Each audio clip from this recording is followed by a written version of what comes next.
네, 안녕하세요. 봉정입니다. 오늘은 8월 10일 토요일입니다. 연일, 그죠? 주식시장이 혼란 속에 어렵습니다.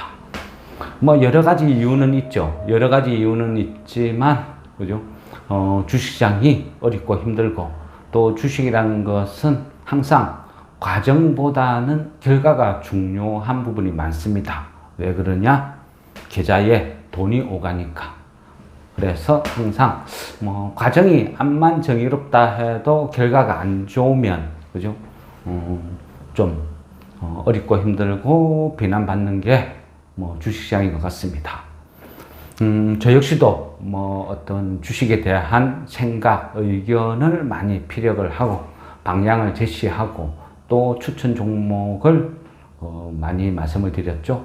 근데 거기에 대해서 뭐 결과가 안 좋으니까 일단은 무거운 책임감은 느낍니다. 그리고 어쩌면 제가 선무당이 된 거는 아닐까 이런 고민도 조금 하는 시기입니다. 물론 그죠? 같이 뭔가 선한 좋은 생각으로 했지만 결과가 안 좋다 보니까 같이 움직이는 팀원들한테도 조금 많은 미안한 생각이 들고 결국은요 뭔가 결정을 내리는 뭔가 판단을 하고 결정을 내리는 어떤 리더 어떤 저의 책임인 것 같습니다. 그러다 보니까 좀 마음이 요즘은 무겁습니다. 물론 그죠 뭐 저는 뭐 한 30몇 년 하면서 뭐 수많은 경험을 하다 보니까 뭐 좀 데미지 뭐 이런 거는 좀 덜해요. 뭐 물론 좀 아프기는 하죠. 아프지만 죽을 만큼 뭐 힘들진 않다. 그리고 아직도 저는 여전히 믿습니다. 기업의 본질 가치는 결국 그죠 실적만큼 가치만큼 간다. 시간 싸움이다. 어떤 종목이요? 물론 저도 지금 보유하는 종목이 손실이 뭐 엄청나죠. 엄청나지만 그 하락의 이유가 뭐냐 판단을 해보는 거죠. 기업이 변했으면 가감히 손절은 합니다. 이 부분은 내가 놓쳤다. 예상 못했다. 또 숨어있는 뭐 전환사채를 내가 미리 판단을 못했다. 이럴 때는 손절을 할 때도 많아요. 근데 지금은요 대부분 다 보유하고 있어요. 왜? 이유를 뻔히 아니까 하락의 이유는 그죠? 뻔히 안다는 거죠. 그럼 여기에서 물론 지금 현 상황에서 타이밍은 놓쳤어요. 손절의 타이밍, 그죠? 그런데 몰라요. 주식이란 것은 미래는 아무도 모른다, 그죠? 누군가가 이거는 무조건 오른다, 뭐 100% 오른다, 200% 오른다. 그 사람은 100% 사기꾼이다.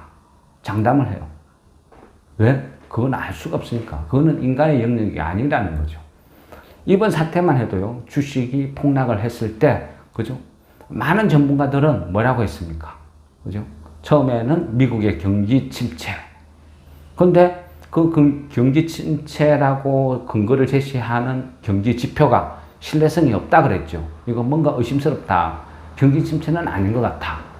물론요, 앞으로 경기 침체가 올 수도 있어요. 올 수도 있지만, 적어도 근래에 나온 지표를 근거로 경기 침체라 말하기에는 이거는 뭔가 어거지성이 많다.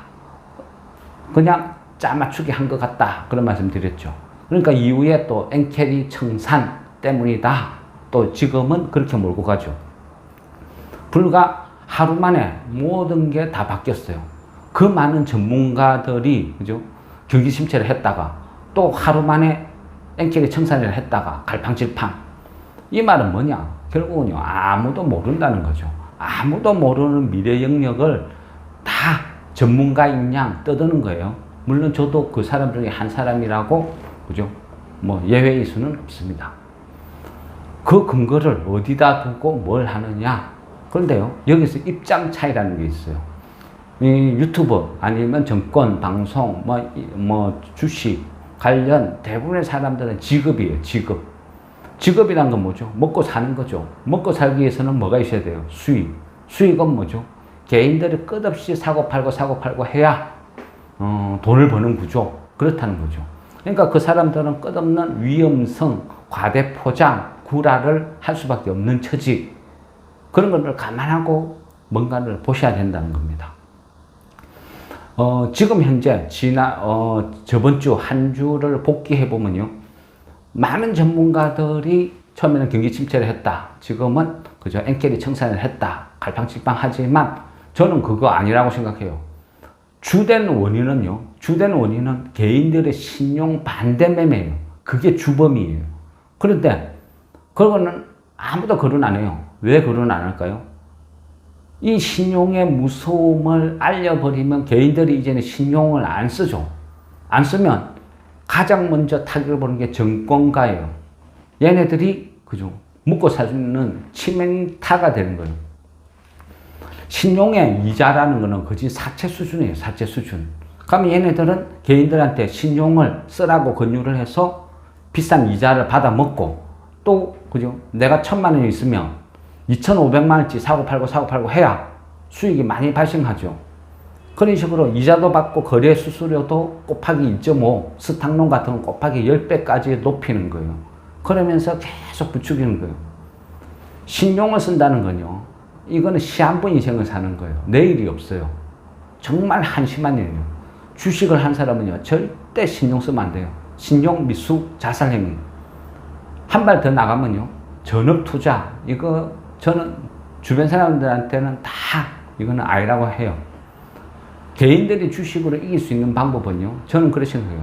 좋은 주식을 바닥에 사놓고 시간으로 버티는 거다. 시간으로 승부를 해야 그나마 가능성이 있다. 테마 쫓아서 끝없이 사고 팔고 해봐야 그 순간순간은 좋을 줄 몰라도 결국 남는 거 없어요. 수수료 떼고 세금 떼고 이것 떼고 저것 떼고 뭐가 남아요. 그죠? 거기다가 전업은 먹고 살 수 있는 생활비를 매달 뽑아 쓰죠. 그러니까 승산이 없는 거예요. 어쨌든 각서라고요. 결론만 말씀드리면 미국 경기 침체도 아니다. 엔캐리도 아니다. 주된 범인은 신용이다. 물론요, 엔캐리나 그다음 미국 경기 침체, 이게 트리거 역할을 한 거는 맞아요. 그렇지만 200 몇십 포인트가 빠질 만큼 과도한 하락을 부를 어떤 그런 건 아니었다. 미국 시장이야 엄청나게 많이 올랐죠. 엔비디아부터 전부 빅세븐이 사상 최고치를 치달렸어요. 많이 오른 만큼 빠지는 거는 명분이 있죠. 근데 국내 시장 오른 것도 없이, 그죠? 맞을 때는 더 심하게 맞아요. 왜? 결국은요, 신용 반대 매매 때문이었어요. 신용 반대 매매, 그죠? 이번에 얼마만큼 줄었나요? 그 관심 갖는 사람 있나요? 유튜브나 이런 쪽에 아무 때도 거론을 안 해요. 왜? 금기니까. 그건 절대 금기사항이거든요. 그러니까 말을 안 해요. 그전에요, 신용이 한 22조까지 그죠? 근접을 했어요. 그리고 계속 머물러 있었죠. 많은 전문가들은 고객 예탁금 대비 신용 요 정도는 적정선이다, 그런 주장을 많이 해요. 그거는요, 제가 봤을 때는 그냥 멍멍이 소리죠. 아주 비열한 소리. 자기 자식이 아버지 내 주식 요거 괜찮아서 샀는데 몰빵했어. 그것도 부족해서 신용까지 때려놨어. 그러면 어떨까요? 잘했다 할까요? 그 정도면 적정선이다 할까요? 아마 때려 죽이려 할 거예요. 신용이 22조 정도에서 계속 머물러 있다가 지금 2차 전지가 빠지면서 계속 빠졌어요. 그런데 200 몇십 포인트 저번 주 8월 5일 폭락했을 때 신용이요, 그날 하루에 1조 3천억이 털렸어요. 무서운 일이죠. 말이 좋아서 1조 3천억, 별로 현실감이 없죠. 1조 3천억을 개인들이 갖고 있는 계좌로 나눠보세요. 얼마만큼 많은 계좌가 박살났는지. 근데 아무도 거론 안 하죠. 수많은 사람들이 지금 거지가 되었어요. 근데 아무도 거론 안 해요. 그게 도박판이고 주식판의 속성이에요. 지금 신용이 한 17조 7천억까지 내려왔어요. 저는 그 전에 신용이 한 18조 정도 때만 와도 악성 매물은 다 정리될 것 같다. 한 곱이 넘길 것 같다. 신용에 대한 부담은 좀 줄어들 것 같다. 그런 말씀을 한 번씩 막 드렸고, 개인적으로 그런 생각을 했어요. 근데 딱 한 방에 이틀 사이에 300 몇십 포인트 빠지면서 다 정리됐어요. 17조 7천억. 그렇다고 17조 7천억이면 이제 안심이냐? 그거는 아니죠. 신용이라는 건 결국은 시한부 인생 매물이에요, 매물. 그 매물은요, 결국은 또 그 발화점이 되면 또 폭발을 해요. 이번 전저점이 그죠? 장중에 빠지고 했지만 2380포인트. 전저점 되면요, 전저점이 지수가 지금 V자처럼 반등하는 것처럼 보이지만 여기서 다시 빠져요. 빠지면 전저점 테스트하러 가겠죠. 뭐 개인들 아니면 차트 신봉자들이 가장 좋아하는 쌍바닥 패턴. 그러면 전저점 부근에 가서 그 전저점 2380 정도가 깨어지고 무너지면 또 신용 쏟아져요. 반대 매매죠. 돈을 더 넣든지 아니면 그냥 반대 매매로 끝나는 거예요. 그게 주식이죠. 그러니까 현금을 사고 현금으로 내가 주식을 샀으면요, 50%가 빠져도 버티면 다 기회 줘요. 더구나 중소형주 같은 경우는 뭐 적당히 호재성 재료 하나 빵 터지고 요즘같이 매물 공백이 있으면 뭐 오늘 이유 없이 한 10몇 프로 오르고 내일 호재 발표돼서 상한가 가고 다음날 아침에 VI 걸려서 출발하고 하면 50% 60%가 순식간에 올라와요. 근래에 들어서 그런 종목도 많이 보이고, 그전에도 그런 경험은 그죠? 많이 하셨을 거예요. 그만큼 지금은 매물 공백이에요. 매물 공백에다가 바닥, 코스닥은 대부분이 52주 신저가를 달리고 있어요. 개인들은 내 종목만 보니까 내 것만 그런 줄 알죠? 그러니까 어렵고 힘들게 느껴져요. 네 하는 소리가 그죠? 대주주가 주가 관리 안 한다. 대주주 죽으라. XX 욕을 해놓고, 아니면 세력이 핸들링을 뭐같이 한다. 욕을 하죠. 그거는요, 다 주식을 하면서 가장 원시적인 초보 레벨에서 하는 소리예요. 10년 전에도 그렇고, 20년 전에도 그렇고, 30년 전에도 그랬어요. 저도 언젠가는, 그러니까 예전에는 그런 대열 중에 한 명이었죠. 맨날, 그죠? 세력이 흔든다. 세력이 개미 털기 한다. 세력이 어떻게 한다. 자위적으로 내가 유리한 방향으로 해석을 했어요. 가장 멍청한 짓을 한 거죠. 그래서 돈을 잃은 거예요. 돈을 잃고 망하면서도 내가 왜 망했는지도 몰라요. 그냥 세력욕하고 대주주 죽으라고 기도나 하는 정도였죠. 주식은요, 제가 생각할 때는 가장 큰 악재는요, 개인들이 미쳐 날뛸 때, 그리고 그 미쳐 날뛰는 그 지표는 신용이에요, 신용. 신용이 급격하게 늘어나면요, 반드시 터지게 되어 있어요. 왜? 그게 주식이니까. 외인들은요, 기관들은 개인 신용 털어먹는 게 돈 버는 가장 쉬운 길이에요. 그것만큼 좋은 거 없어요. 백전백승인데. 가만히 놔두면요, 자멸해요. 그게 신용이에요. 가격이 떨어진다고 반대매매만 나오는 게 아니고, 신용이라는 것은 기간이라는 게 있어요. 3개월 지나면 자동으로 또 청산되죠. 그러면 그 청산되고 다시 또 신용 들어가요. 사고 팔고 해요. 그러면 증권사만 계속 좋아지는 거죠. 모르긴 몰라도요, 올해 전반기 증권사들 떼돈 벌었을 거예요.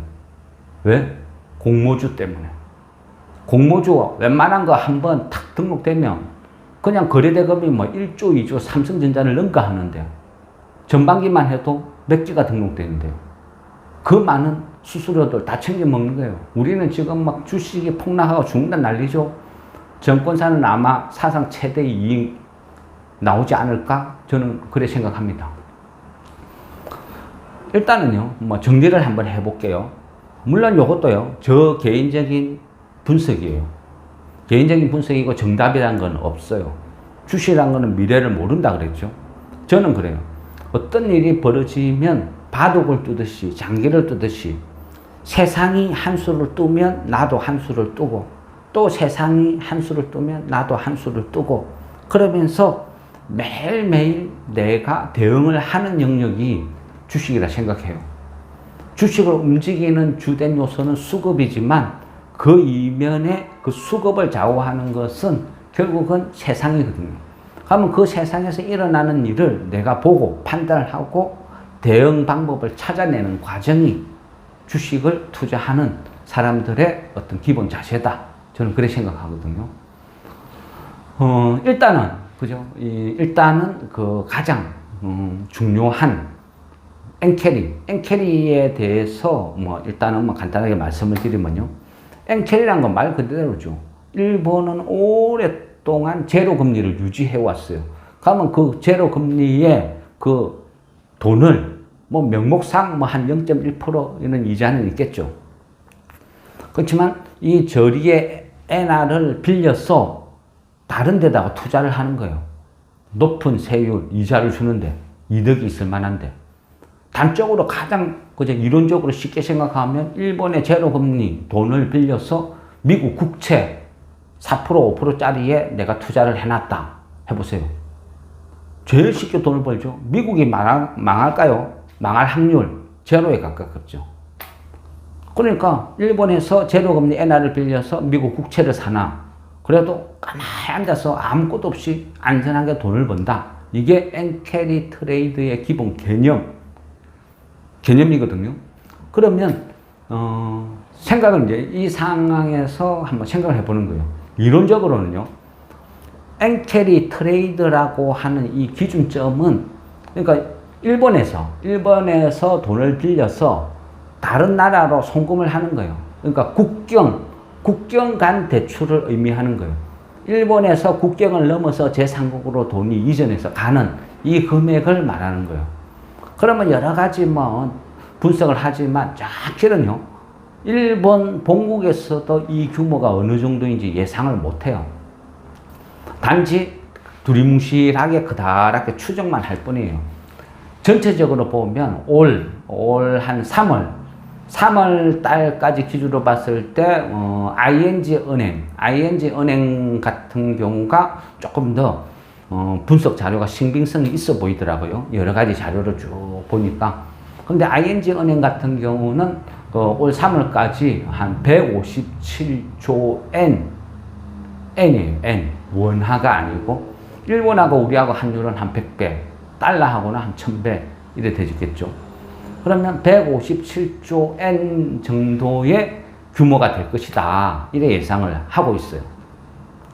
그런데 이 157조 엔 중에서 코로나 시절, 코로나가 발발하고 난 이후에 전 세계가 유동성 공급, 일본도 똑같죠. 이때는 실질적으로 마이너스 금리였죠. 이때 한 3, 4년 동안 한 20% 정도가 급증을 하게 돼요. 그만큼 지금 많이 쌓여있다. 그런데 이 엔캐리 트레이드 자금은 지금 오늘 뭐 여러모로 촬영 환경이 좀 별로 안 좋습니다.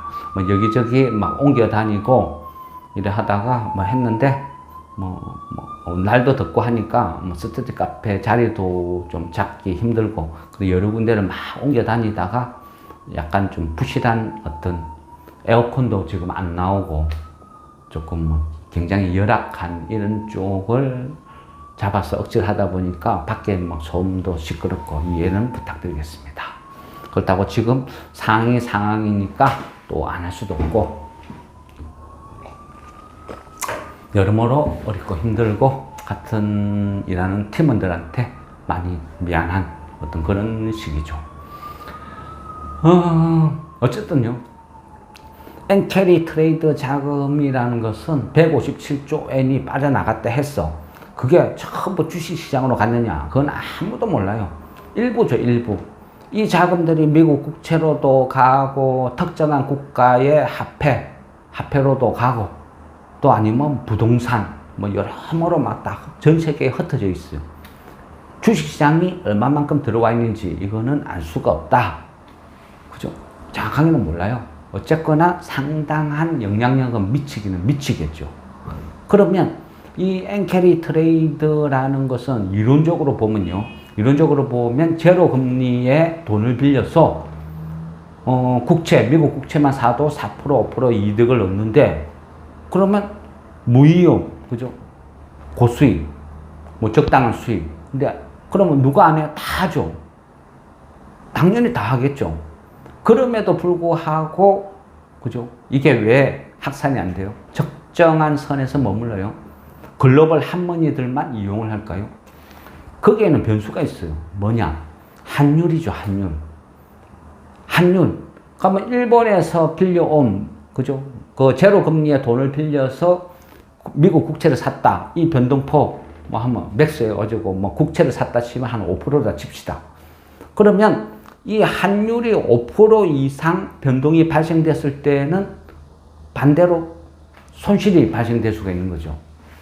이게 무서운 거예요. 엔켈이 청산이 되는 이유는, 그죠? 이번에도 거론이 되는 거는 급격한 엔화의 강세 때문이죠.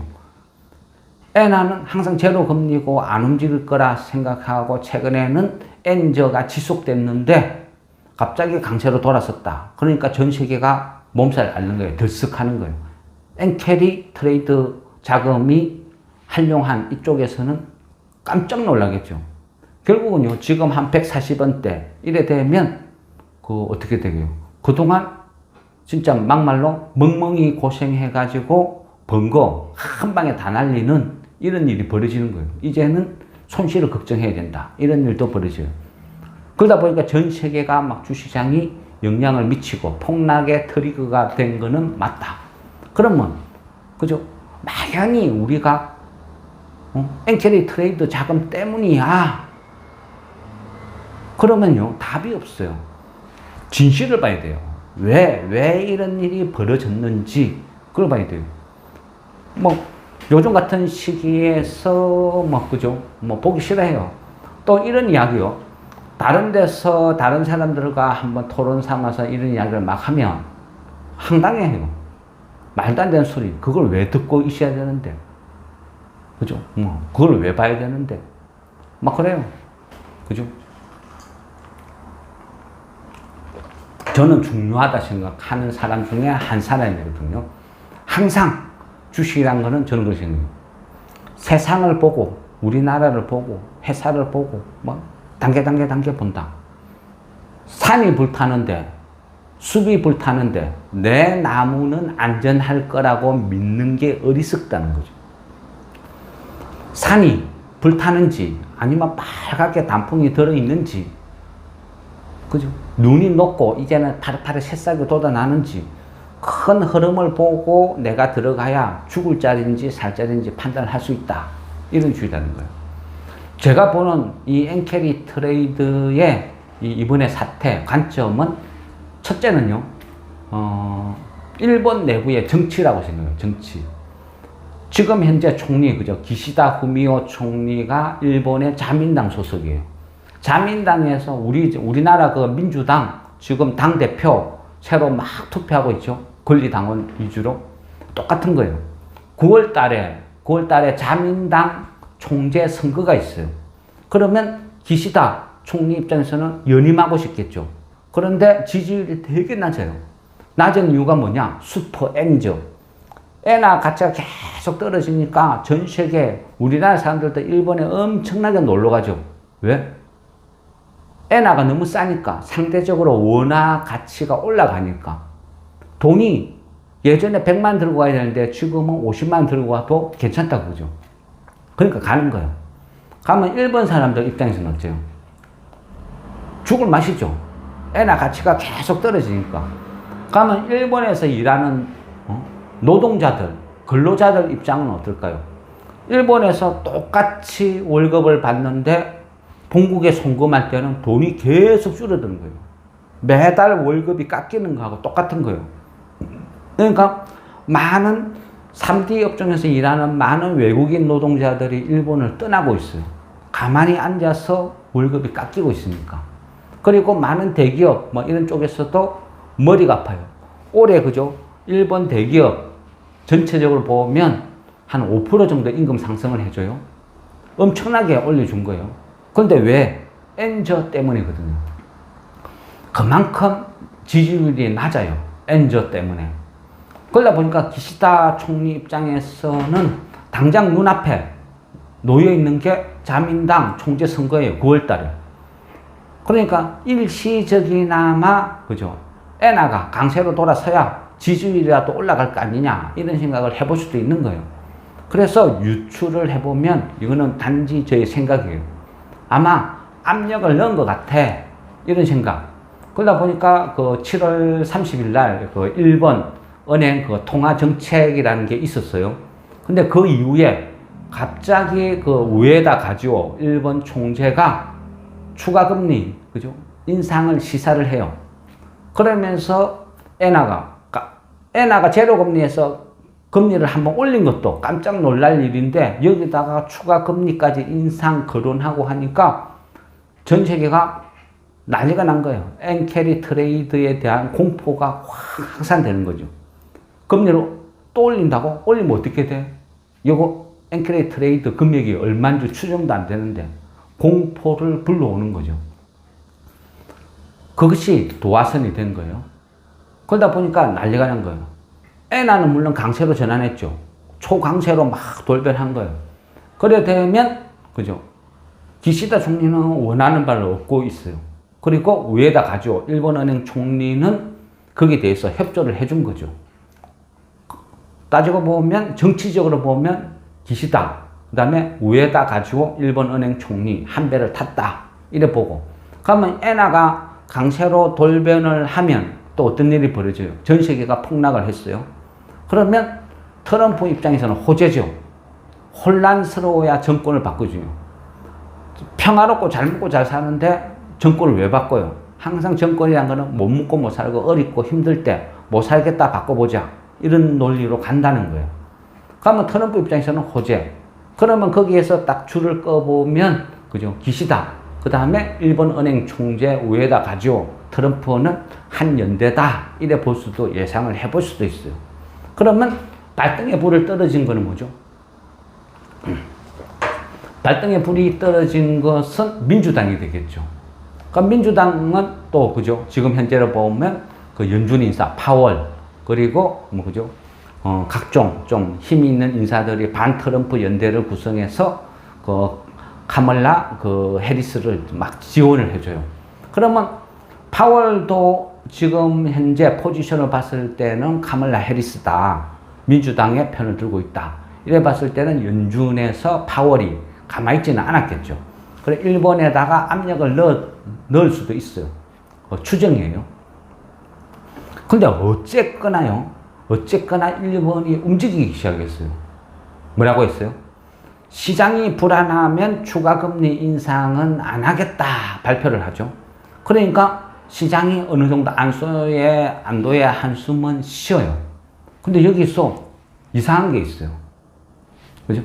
추가금리 인상을 시사했을 때는 일본 은행 총재 우에다 가지오가 발표를 했어요.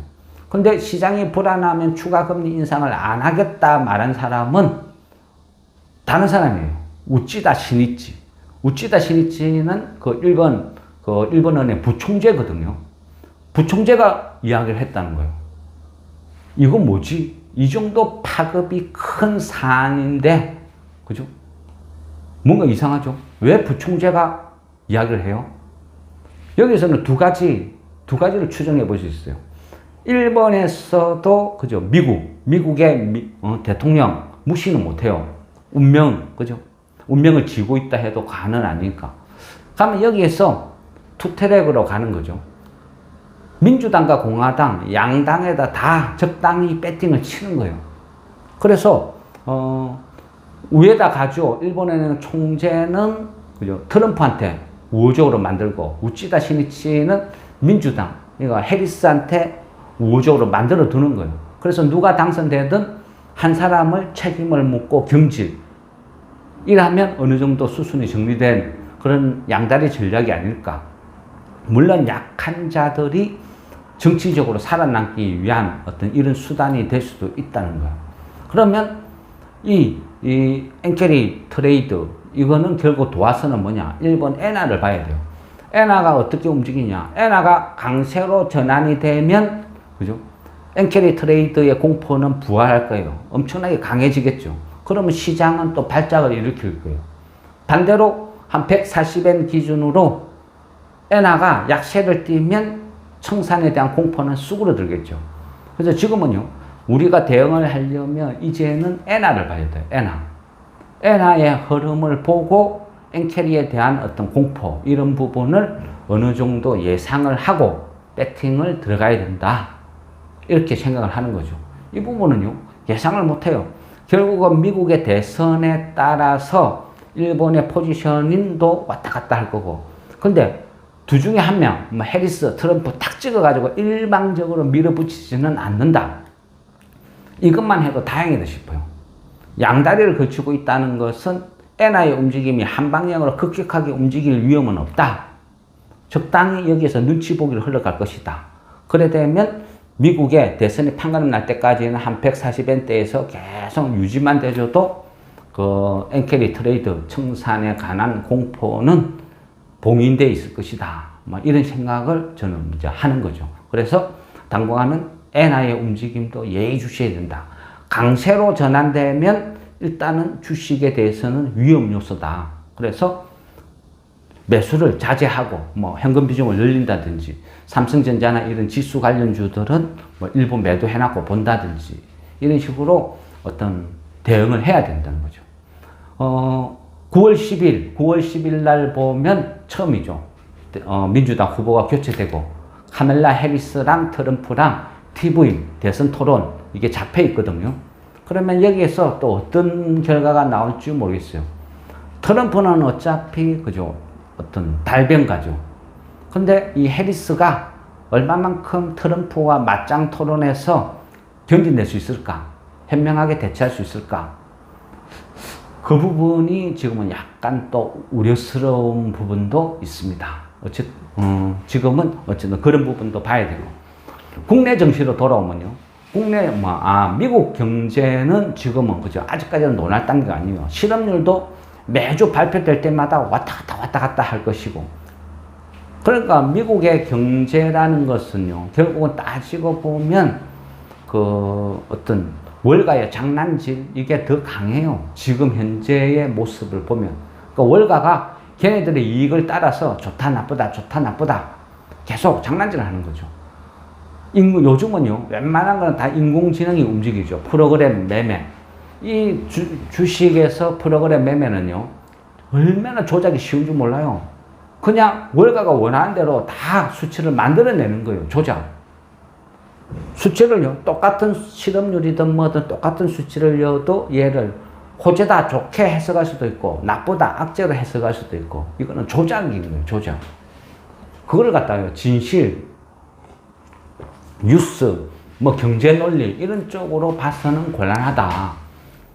뭐 그런 식이죠. 우리가 주식을 하면서도 예전에는 외인이 사면 좋다. 그죠? 약간 호재다. 이런 식으로 생각했죠. 요즘은 안 그래요. 외인이 팔았다고 악재다. 그것도 아니라는 거죠. 규모를 따지보고 큰 액수가 같으면 얘네들이 선물과 현물을 어떤 식으로 포지션을 취했느냐. 그런 것까지 다 감안해서 배워야 돼요. 단순히 외인이 매도했으니까 이건 악재야. 외인이 샀으니까 호재야. 이거는 절대 아니다.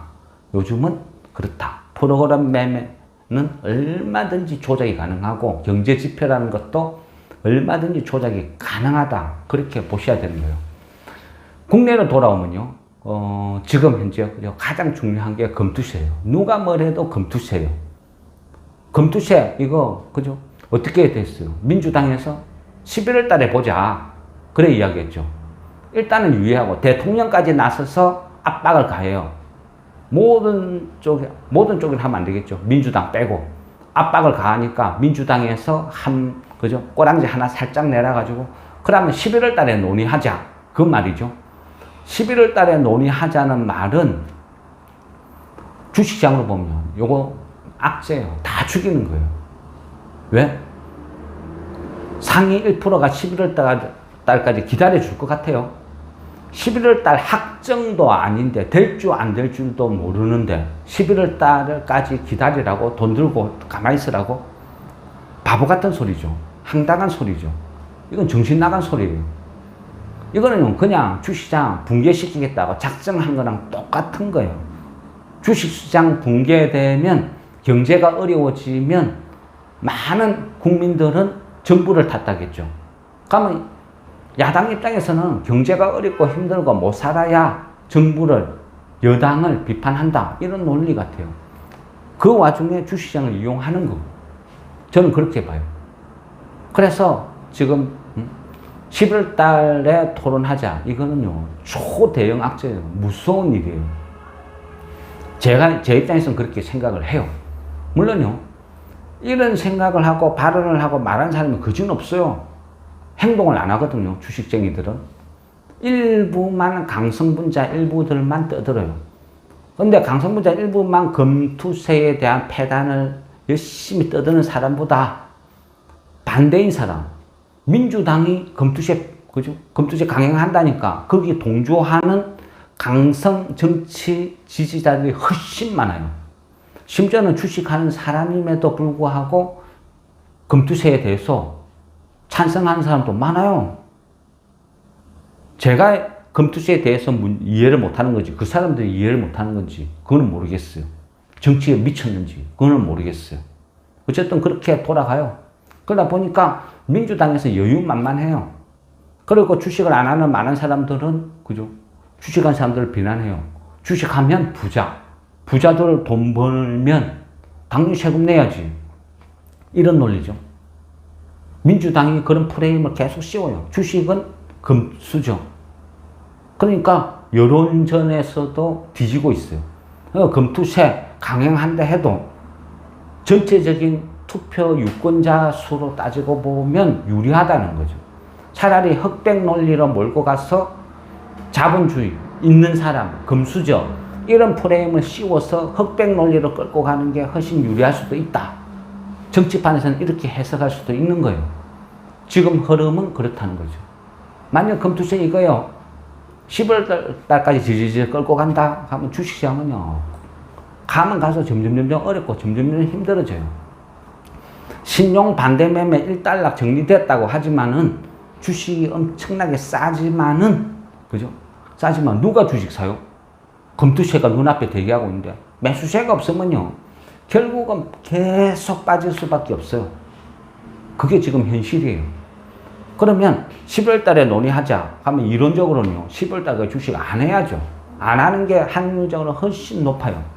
차라리 52주 신저까지만 지금이라도 팔아가지고 차라리 11월 달에 사는 게 더 유리할 수도 있어요. 이론적으로는 그렇다는 거죠. 그런데 정치라는 건요, 정말 비열해요.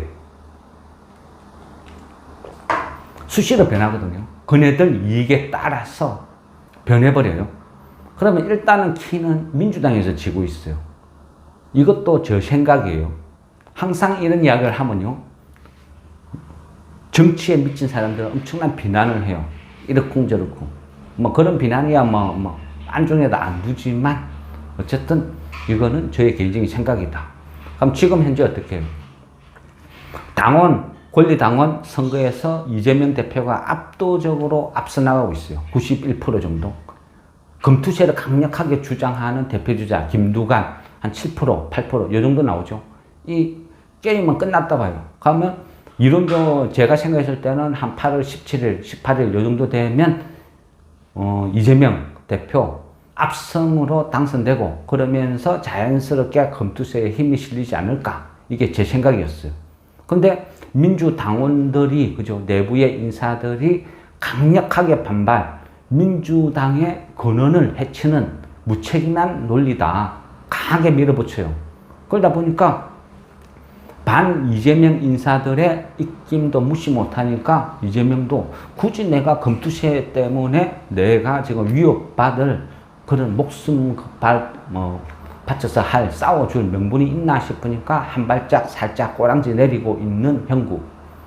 근데 여기에서요, 정부 입장이나 여당 입장이나 대통령 입장이나 계속 밀어붙여요. 그리고 여기에서 정치적인 셈법은 여러 가지가 있겠죠. 여러 가지가 있겠지만 어쨌거나 주식적인 입장에서 보면 하나의 변수가 생겼어요. 김경수 사면, 그죠? 사면을 했어요. 물론요, 이 사면이라는 것은 사면복권, 그러니까 보통 보면 형을 2021년인가 그 드루킹 댓글 조작 이런 식으로 해서 구속이 됐었죠. 그 이후에 석방되고 형이 집행되고 나서 5년, 그죠? 5년 정도는 이 권리, 이제 유권자, 비유권자로서의 어떤 권리 행사 이런 걸 못하게 돼요. 못하게 되면 어떻게 돼요? 선거나 이런 것도 출마를 못한다는 거예요. 그래서 이론적으로 보면 2026년 지방선거 있죠. 그리고 2027년 대선이 있어요. 그러면 그 계산해 봤을 때 출마를 못하는 거죠. 김경수 입장에서는. 지방선거든 대통령 선거든. 자격 박탈. 그런데 이번에 거론되는 게 그죠? 광복절 특사로 해서 김경수를 사면해준다.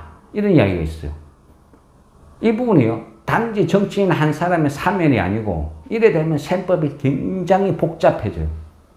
뭐냐면 김경수란 이 인물이 민주당에 가시하게 되면 그죠? 반 이재명 연대하고 합치는 거예요. 김두관이나 김경수 이런 사람이 합쳐서 이재명하고 대항을 할 수 있는 반대파 대항 세력을 구축을 할 수 있는 큰 힘이 된다. 구심점이 된다.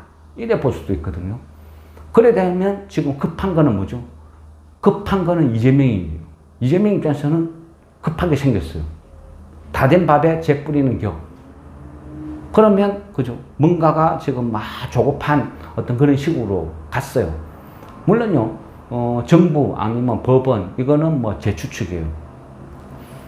굳이 이 시점에서 왜 사면 복권을 시켜줬을까? 그죠? 그는 지방선거 안 그러면 대선까지 뛰어들 수 있는 족쇄를 풀어준 거예요. 그 풀어준 것은 민주당의 어떤 내분을 유발시킨다. 강력한 그죠? 강력한 거대 야당이니까 이 거대 야당을 못 뭉치게 균열을 주면 오히려 덕이 된다는 거예요. 적의 적은 나의 동지. 이런 개념. 그래서 아마 정치적으로 김경수를 사면해주고 그래 되면 민주당 내부에서 막 여러 파로 갈라지면서 균열이 생길 것이다. 그래 되면 이거는 정치 이야기가 아닙니다. 주식쟁이로서 시각, 계산 방법. 그러면 이재명 입장에서는요. 급할 거예요. 급하면 어떻게 되겠어요? 뭔가를 다져야 되는 거죠. 강력하게. 그래 되면 그때는 버릴 패는 버리고 안고 갈 패는 안고 가고 무리수를 두서라도 우호적으로 변할 것이다. 그러면 금투시에 대해서 더 강력하게 진행을 할 수도 있다. 또 야당과 여당 어떤 뭔가 협상 카드로 이용할 수도 있다. 그럼 실질적으로 11월 달에 가서 토론하는 게 아니고 이재명 대표가 당대표가 딱 되고 난 이후에 빠른 시일 내에 바로 갈 수도 있다. 그게 정치다. 이재명 대표도 이 주식판에 몇 표가 움직이는지는 누구보다 잘 알 것이고 저번 대선에서 자기가 패배의 원인도 결국은 이 주식판에서 이 표를 흡수를 못했기 때문이다. 나름대로 그런 계산도 충분히 할 거예요. 그걸 계산 못한다면 대통령 자격이 없다. 저는 그렇게 생각해요. 왜? 해보나마나 또 떨어질 거니까. 주식판에 움직이는 표가 몇 표인데요. 최소 1,400만 표 이상이 움직이고 있어요. 그럼 여기에서 민주당 지지하는 금투세, 주식쟁이면서도 금투세 찬성하는 표도 있겠죠. 그렇지만 실질적으로는 더 큰 영향을 미칠 것이다. 저는 그렇게 생각을 합니다. 그래서 만일 김경수가 복권이 되고 나면 민주당 내부의 균열, 이재명의 어떤 조바심 이런 부분이 금투세를 훨씬 빨리 앞당길 수도 있다. 이런 전제도 이제 깔고 있는 거죠. 어쨌든 이 부분은 희망적인 요소, 희망을 깔고 사는 거예요. 과거에 보면요. 과거에도 그래요. 항상 신용이 이만큼 쌓이면요. 다 털어먹어요. 털어먹는다는 것은 신용이 정리가 되면 급락을 하죠. 지수가 폭락을 하면요. 싸죠. 주식이 싸죠. 싸면요. 그 다음에는 스마트머니라 해서 주식을 한 5년, 10년에 한 번씩 움직이는 소위 강남 부자들 이런 식으로 이런 돈들이 움직이기 시작해요. 그런 돈들이 와 주식 폭락해서 엄청 싸대. 가면 요즘 같으면 주식 해볼만 하네. 가면 주식 좀 살까? 하고 돈이 움직여요. 이런 것들은 단기성 자금들이 은행에서부터 빠져나와요. 이런 은행 나 한 거 빼고 그죠? 시중, 메이저은행, 4대 은행 이런 쪽에서 한 1년 미만의 뭐 예적금 이런 것들이 어떻게 변동이 되는지를 봐도 어느 정도 캐치를 할 수 있거든요. 긍정적으로 보면요. 최근에 4대 은행에 한 1년 미만의 어떤 자금 이런 것들이요. 많이 빠져나가고 있어요. 한 3조, 4조 보통 보면 한 1년 미만 단기 어떤 예금 성격, 적금 성격 자금들이 한 40조에서 50조 요 정도 묶여 있어요. 근데 최근에 보면 한 47조에서 한 43조 요 정도로 급격하게 줄어들고 있어요. 그 돈들이 빠져나오고 있다는 거예요. 그 돈들이 무조건 주식시장으로 들어온다. 물론 그거는 아니에요. 알 수는 없어요. 그렇지만 과거에 제가 주식을 했을 때 과거 환경을 보면요. 항상 주식이 폭락을 하고 신용이 막 털리고 죽는다고 곡소리가 나면 항상 1년 미만의 단기성 자금들이 은행에서 빠져나와요. 그 돈들이 결국은 저가 매수세로 유입이 되면서 주식이 확 살아나는 그런 시발점을 만들어주고 그러면 또 거기 바닥에서 살아나면 소문이 나는 거죠. 와, 주식하면 요즘 주식하면 돈 번대. 그러면 또 새로운 개미들이 입성을 하는 거죠. 그거의 끝없는 반복. 최근에는 그 은행에서 단기성 자금들이 막 빠져나가기 시작한다. 이런 부분들. 그리고요, 빠르면 미국에서 9월 달에 만약 금리 인하를 하잖아요. 금리 인하를 한다는 것은 은행에서, 그죠? 얘네들이 돈을 굴려야 되잖아요. 그럼 그동안에는 이자율이 높으니까 높은 이자를 받아서 유지를 했는데 금리가 떨어지면 결국 대출 금리도 낮춰야 돼요. 그럼 이익이 줄어들어요. 그러면 다른 쪽에서 돈을 주고 나면 남는 게 없어요. 결국은 이런 은행들도 이제는 금리가 떨어지면 위험을 안고, 그죠? 위험 투자를 해야 되는 거예요. 그러면 이런 쪽에서 안전자산을 선호하는 이런 돈들이 결국은 또 주식시장으로 밀고 들어오는 거죠. 이러면서 주식은 폭락을 했다가 새로운 저가 매수세가 유입되고 바닥을 다지고 여기서 다시 턴하고 이런 과정을 항상 겪고 오는 거예요. 그게 주식이죠. 지금은요, 신용 반대매매 한 17조, 그죠? 7천억 남아있어요. 이게 절대 안정권이라고 볼 수는 없어요. 왜? 앞전에 직전 저점 2380 또 무너지면 또 추가로 반대매매가 터져 나와요. 2380 유지를 하면, 그죠? 여기서 어느 정도 안정화될 수도 있을 거고. 큰 흐름이고, 지금은요, 개별 종목을 접근했을 때는 개별 종목의 99.9%가 하락 원인이에요. 끝없이 신용 반대매매예요. 신용 없는 주식이 없어요. 그만큼 이 나라 개미들은 멍청해요. 도박에 미쳐 있어요. 그러니까 온 종목들이 신용이 있어요. 폭락을 할 때는 모든 종목이 똑같이 폭락을 해요. 근데 반등을 할 때는요, 차별화가 돼요. 근데 거기에서 반등 못하는 거는 신용 많은 애들.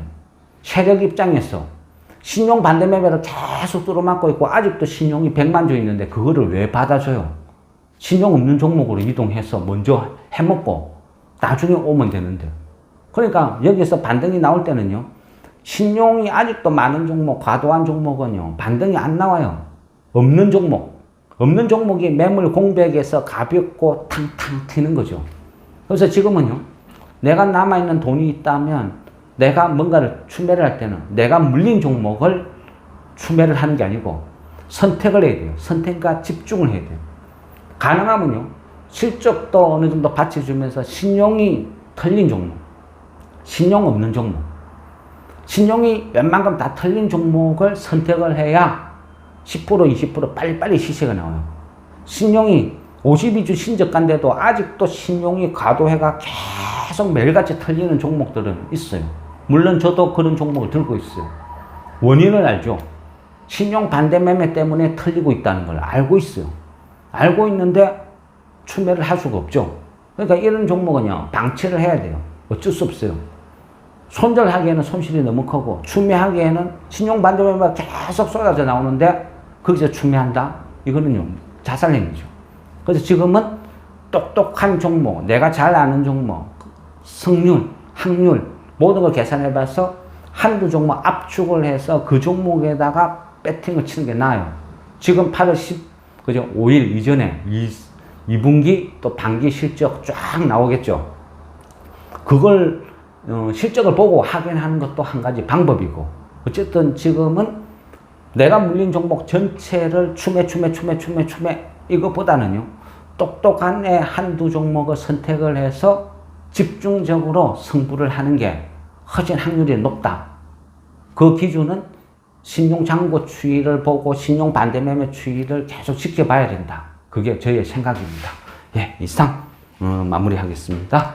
예, 어렵고 힘든 시간, 죄송한 마음 가득하고, 또 저도 선무당이 되지 않기 위해서 더 열심히 노력해야 되겠다 생각을 하고 있습니다.